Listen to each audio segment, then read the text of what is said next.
Bonjour, je suis Jim Delémont, candidat de la France Insoumise pour les élections européennes 2019. C'est parti.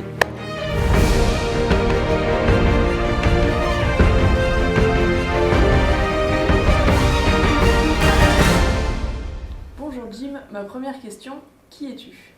Je suis étudiant à Rennes, à l'IEP, à Sciences Po Rennes, comme boursier, et je viens de Loire-Atlantique, du coup le département à côté, d'une zone plutôt rurale. Donc j'ai grandi à la campagne et je suis allé en ville pour poursuivre mes études dans le supérieur. C'est quoi tes études? C'est sciences politiques et je suis en master de sociologie de l'action publique. Et du coup, j'habitais en Loire-Atlantique, pas très loin de Notre-Dame-des-Landes. Et c'est dans ce mouvement contre l'aéroport et son monde que j'ai un peu fait mes armes militantes et politiques et idéologiques. Est-ce que tu peux nous raconter comment ça s'est passé? Déjà, comment est-ce que tu as été...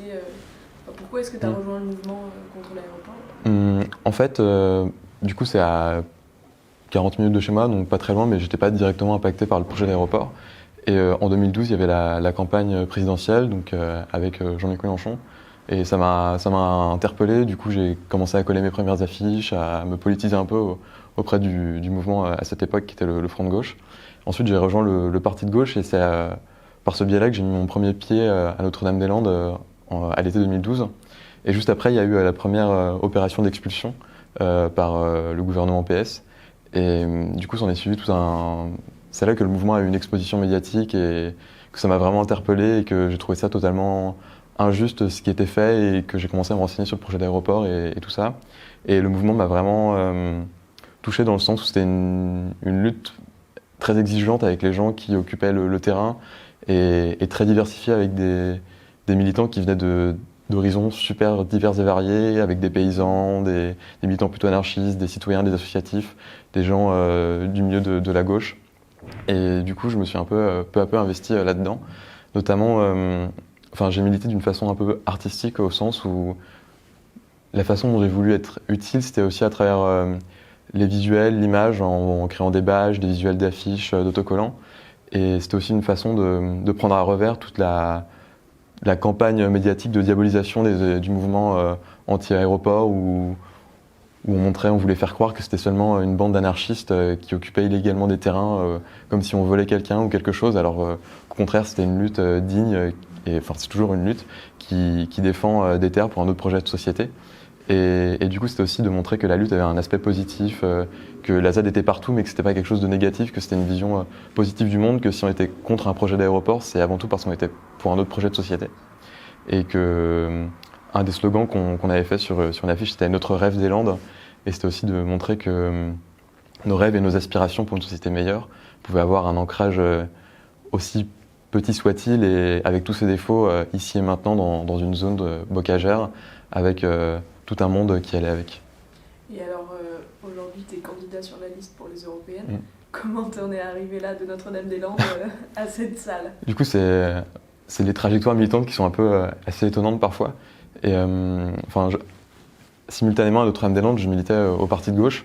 C'est deux sphères très différentes, mais complémentaires, je pense. Et ça permet aussi d'avoir différents points de vue sur les façons de militer, sur l'aspect idéologique aussi. Et avec le parti de gauche, je me suis défini comme éco-socialiste, comme quoi il fallait faire le lien entre l'urgence sociale et l'urgence écologique. Du coup, j'ai continué à militer auprès du parti de gauche et de Notre-Dame-des-Landes. Et peu à peu, je me suis vraiment investi. J'ai trouvé ça. C'est une façon aussi de donner du sens à son action quotidienne quand on aspire à changer le monde, même s'il y a un côté parfois utopiste. Mais on sait qu'on peut changer les choses, que ce soit par les urnes ou par l'action concrète, comme à Notre-Dame-des-Landes, et que c'est des choses qui influencent directement le quotidien. Et ensuite, j'ai participé aux législatives en étant suppléant de ma camarade Catherine Le Gall sur la circonscription en Loire-Atlantique. Et du coup, c'était un peu bizarre car l'année dernière, j'étais en échange universitaire au Chili, à Valparaiso. Du coup, j'étais assez éloigné malgré tout du mouvement de la France Insoumise, d'un point de vue géographique, mais aussi c'est une façon de prendre un recul politique. Surtout qu'à ce moment-là, au Chili, c'était les élections présidentielles. Au niveau de Valparaiso, il y a une mairie citoyenne qui fait beaucoup de choses aussi. Du coup, c'était un engagement militant un peu distancié où je me suis un peu concentré sur ce qu'il faisait là-bas.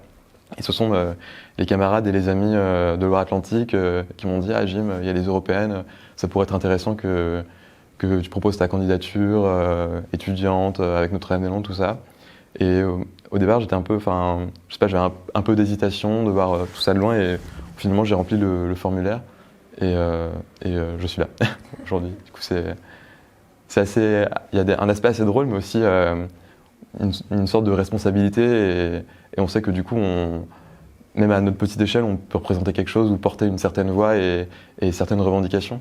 Et c'est aussi c'est la poursuite finalement d'un engagement militant.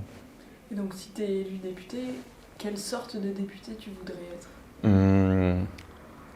Un député de combat et de terrain. On sait qu'au Parlement européen, enfin, c'est assez verrouillé et qu'on n'a pas forcément les mains libres pour pouvoir faire beaucoup de choses, pour pouvoir changer énormément de choses. Mais au Parlement européen, les députés insoumis pourront avoir le même rôle qu'à l'Assemblée nationale, c'est-à-dire porter la voix des revendications, faire du bruit, être le grain de sable dans les rouages de l'institution européenne et dénoncer tout ce qui ne va pas, dénoncer ce qui se fait dans les couloirs, lutter contre les lobbies, être des lanceurs d'alerte aussi. Et c'est avant tout aussi une tribune pour porter des revendications et montrer que les gens ne veulent pas se laisser faire et se laisser marcher dessus par l'oligarchie européenne. Donc c'est comme ça que je vois le rôle d'un député insoumis, que ce soit quelqu'un qui soit constamment lié avec les militants, avec les revendications populaires et qui ne reste pas dans sa bulle au Parlement européen, où d'ailleurs une majorité de députés européens n'y vont pas du tout et sont un peu des opportunistes au final qui n'arrivent pas du tout leur travail et que c'est un député oui, rigoureux, de combat et populaire.